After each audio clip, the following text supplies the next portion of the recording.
अस्सलाम वालेकुम। Hello everyone, कैसे हैं आप? आई होप आप सब अच्छे होंगे, खुश होंगे, स्वस्थ होंगे, मस्त होंगे। जी हम सब भी बढ़िया हैं।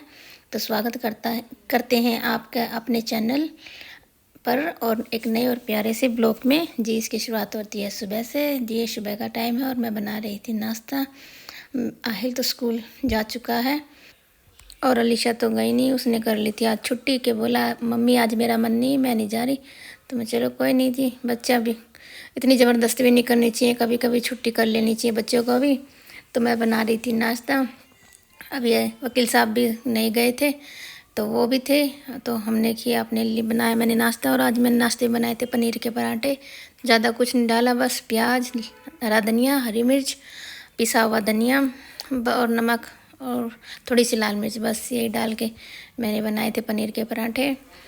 और हमारी चाय भी बन रही थी, एक तरफ मैंने चाय बन गई थी तो मेरे पराठे भी सीख चुके थे। तो सबसे पहले मैं नाश्ता दूंगी अम्मा को कि सबसे पहले वो लेंगी, फिर हम तो तीनों लोग इकट्ठे ही बैठ के करेंगे। वो पहले करती हैं तो सबसे पहले मैं उन्हें देती हूँ। तो जी और मैंने बनाए थे आज एक परत वाले पराठे। आज मैंने दो परत वाले पराठे नहीं बनाए थे, आज मैंने सिंगल परत वाले पराठे बनाए थे। तो ये भी काफ़ी अच्छे बन गए थे, कहीं से फटे फटे इतने नहीं थे। हाँ और ये अच्छे बनते हैं, थोड़े कुरकुरारे से बनते हैं ना, तो खाने में भी अच्छे लगते हैं। तो आ जाइए, हमारा भी नाश्ता बन चुका है, आप भी आ जाइए हमारे साथ, चाय एंजॉय कीजिए और पनीर के पराठे। और ये है हमारा बिल्लू, ये आ चुका नानी के घर से, लेकिन इसकी तबीयत यार बहुत ख़राब हो रही है। इसको टाइफाइड हो गया, इतना वीक हो गया, इतना चिड़चिड़ा होगा, किसी से बात भी नहीं कर रहा, इतनी तबीयत ख़राब है इसकी। तो जी ये मौसम ऐसा ही चला हुआ है, आप भी अपने बच्चों का अच्छे से ध्यान रखिए। थोड़ा सा अगर बुखार वगैरह कुछ महसूस हो तो तुरंत टेस्ट करवाएं, क्योंकि आजकल न ज़रा से बुखार में ही ना टाइफाइड बन जा रहा है, प्लेटें गिर जा रही हैं। तो इस वजह से अपने बच्चों का भी ध्यान रखें और अपना भी ध्यान रखें। ये मौसम है ना ऐसा ही है, बड़ों को भी बुखार हो रहे हैं इस मौसम में, तो बच्चों की तो बात ही क्या है। तो जी आप भी इंजॉय कीजिए हमारे साथ हमारा लंच, ओह सॉरी नाश्ता। आ जाइए आप।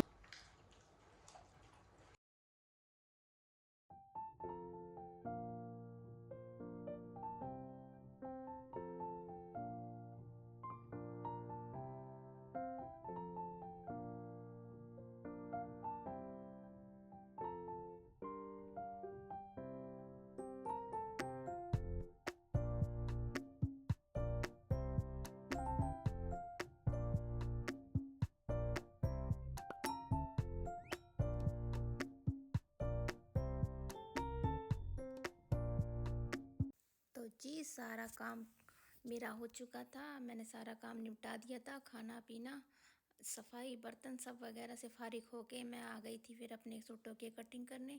क्योंकि सूट की कटिंग करने में देखो जो टाइम तो लगता ही है, अपना मेजरमेंट लो फिर उस मेजरमेंट के हिसाब से करो, क्योंकि शरीर पता नहीं घटता बढ़ता रहता है। तो इसका मेजरमेंट है ना थोड़ा ऊपर नीचे होता रहता है, तो इस वजह से पहले मेजरमेंट लेके मैंने अपने सूटों की कटिंग की। और मैं तीनों सूटों की कटिंग एक साथ करूँगी क्योंकि फिर परेशानी होती है। अब एक सूट की कटिंग करने के बाद उसी सूट के मेजरमेंट के हिसाब से दूसरे सूट पे रख के अपने सूट की कटिंग कर लूँगी। तो इस हिसाब से थोड़ी सी आसानी पड़ जाती है। अब अलग अलग करूँगी, पहले एक सूट की कटिंग करूँगी, फिर उसको सीलूँगी, फिर दूसरे सूट की कटिंग करूँगी। तो अब जैसा भी मेरे को टाइम मिलेगा ना, जिस हिसाब से मिलेगा उसी हिसाब से मैं सिलती रहूँगी। क्यों देखो जी मैं भी इतनी वो नहीं हूँ कि हाँ मैं फटाफट काम करती हूँ, नहीं जी भाई मैं तो आराम आराम से करती हूँ। क्यों जल्दी थोड़ी ना है कि किसी के सूट देने हैं भाई, वो आ रही है एकदम से इमरजेंसी के भाई हमारे सूट बनाने हैं, भाई अपने सूट सिल लें, कभी भी सिल लो जब मन करे। सुबह टाइम लगे तो सुबह कर लेती हूँ, शाम को टाइम लगेगा तो शाम को टाका मार लूँगी, शाम के रात को लगेगा तो थोड़ी देर रात को टाका मार लूँगी। तो मैं तो जी ऐसे ही करती हूँ, जब मुझे टाइम मिलता है ना टाइम के हिसाब से करती हूँ मैं। और ना इसमें थोड़ा सा ना कपड़ा वह कम रह गया था इस पिंक वाले सूट में, तो इसके बाजू में मेरे में जोड़ आएगा, तो इस वजह से मैंने इसकी ये वाली बाजू जोड़ के बनाई। नहीं तो मेरा मन कर रहा था थोड़ी सी कफ वाली या थोड़ी पफ वाली इस डिज़ाइन की बनाती, लेकिन फिर इसमें कपड़ा कम था, तो इस वजह से मैंने फिर ये छोड़ दिया। मैं चलो सिंपल सादा ही बनाते हैं और इसमें जोड़ भी आएगा, तो इस वजह से मैंने। और ना ये सूटों को ना मैंने प्रेस भी किया था, फिर भी इनकी मुचड़ जाते हैं, कॉटन के होते हैं ना, तो मुचड़ ही जाते हैं वैसे भी। तो इस वजह से मैं टाइम लग रहा था काटने में, काफ़ी टाइम लग गया। वीडियो देखने में तो ऐसा लग रहा जैसे सटासट हो गया हो, लेकिन काफ़ी टाइम लग गया था मेरा। 1 घंटा तो लग ही गया था तीनों सूट की कटिंग करने में, क्योंकि वही मैं भी बहुत आराम आराम से काम करती हूँ। मैं इतनी स्पीड से नहीं हो पाता मेरे से कि मैं हाँ फटाफट करूँ। क्यों जी, देखो जी, जिसे एक्सपीरियंस होता है वो तो फटाफट कर लेता है, अब मुझे तो इतना है नहीं। क्यों, अब ये है सूट तो मैं हमेशा अपने सिले पहने हैं, शुरू से लेकर अब तक। लेकिन ये ना कि सिलती अपनी हूँ, तो हर रोज़ हर महीने भी नहीं सिल पाती, वही साल में 1 बार 2 बार ही ऐसे सिल पाते हैं। तो इस वजह से इतना वो नहीं है, हाथ इतनी स्पीड नहीं है, तो धीरे धीरे चलता है, धीरे धीरे मुझसे तो वही काम होता है। मुझसे तो फटाफट नहीं हो पाता। जैसे प्रोफेशनल होते हैं फटाफट कटिंग करते हैं, फटाफट सिलाई करते हैं, जी नहीं, मुझसे तो ऐसा होता नहीं है भाई। मैं तो अपनी सहूलियत के हिसाब से कर रही थी। फिर वो बीच बीच में उठ के ना थोड़ा मैंने कुछ, कोई आ भी गया था बीच में, उसके पास भी बैठना पड़ रहा था भाई। ऐसा भी अच्छा नहीं लगता कि हम अपने काम में लगे, कोई हमारे घर पे आया है तो ऐसा भी अच्छा नहीं लगता। थोड़ी बहुत उसके थोड़े बैठ गए, फिर वो चले गए, तो फिर मैं अपने दोबारा कटिंग करने में लगी, इस वजह से ज़्यादा टाइम लग गया। और मैं तो अब मैंने सलवार सूट की तो मेरी पूरी कटिंग हो चुकी है, बाजू वगैरह सब हो गई है, और इसकी पार्ट भी मैंने काट ली है। अभी इनकी कली काटूंगी, और कली भी ना थोड़ी सी ऊपर नीचे हो गई थी, तो उन्हें रख के भी एक सार करने में परेशानी होती है ना, तो थोड़ी 19-20 हो ही जाती है, कितनी उससे कटिंग कर लो। तो उसके एक के 2 कलियों के ऊपर 2 कली रख के फिर अच्छे से कटिंग कर लो, फिर अच्छे से हो जाती है। फिर इसी हिसाब से मैं अपने और सूटों की भी ऐसे ही कटिंग करूँगी। सूट के ऊपर सूट रख के, और सलवार की कलियों के ऊपर कली और पाट के ऊपर पाट रख के। और जी मैं कर रही थी अपने दूसरे सूट की कटिंग। और ये ना थोड़ा वैसा, क्या बोलूँ, क्या बोलते, हाँ करेब का कपड़ा था ये, तो इसे ना सेट करने में भी काफ़ी टाइम लग रहा था। कभी इधर से खिसक रहा था, कभी कभी इधर से खिसक रहा था, क्योंकि सिल्की होता ना ये कपड़ा। कॉटन का तो ये है एक जगह जम जाता अच्छे से, तो उसकी इतनी परेशानी नहीं होती उसकी कटाई छटाई में। लेकिन ये सिल्की होते ना, तो इसमें तो टाइम लगता है। और जी ये वाला सूट है ना, मेरे पास 1 साल से रखा हुआ है। ये वाला सूट जब पिछले साल मेरी भाभी आई थी ना पहली बार मेरे घर पे, तो वो अपनी तरफ से ये सूट लेके आई थी मेरे लिए, तो इसे 1 साल हो गया रखे रखे।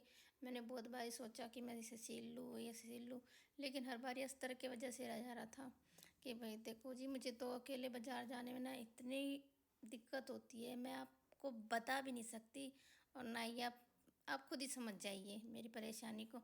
मैं अकेले बिल्कुल भी नहीं जा सकती, नहीं तो मैं जाना तो बहुत दूर, मैं अकेले किसी इंसान को फेस भी नहीं कर पाती। मुझे पता नहीं क्यों इतनी हिचक होती है इंसानों से भी, बहुत ज़्यादा।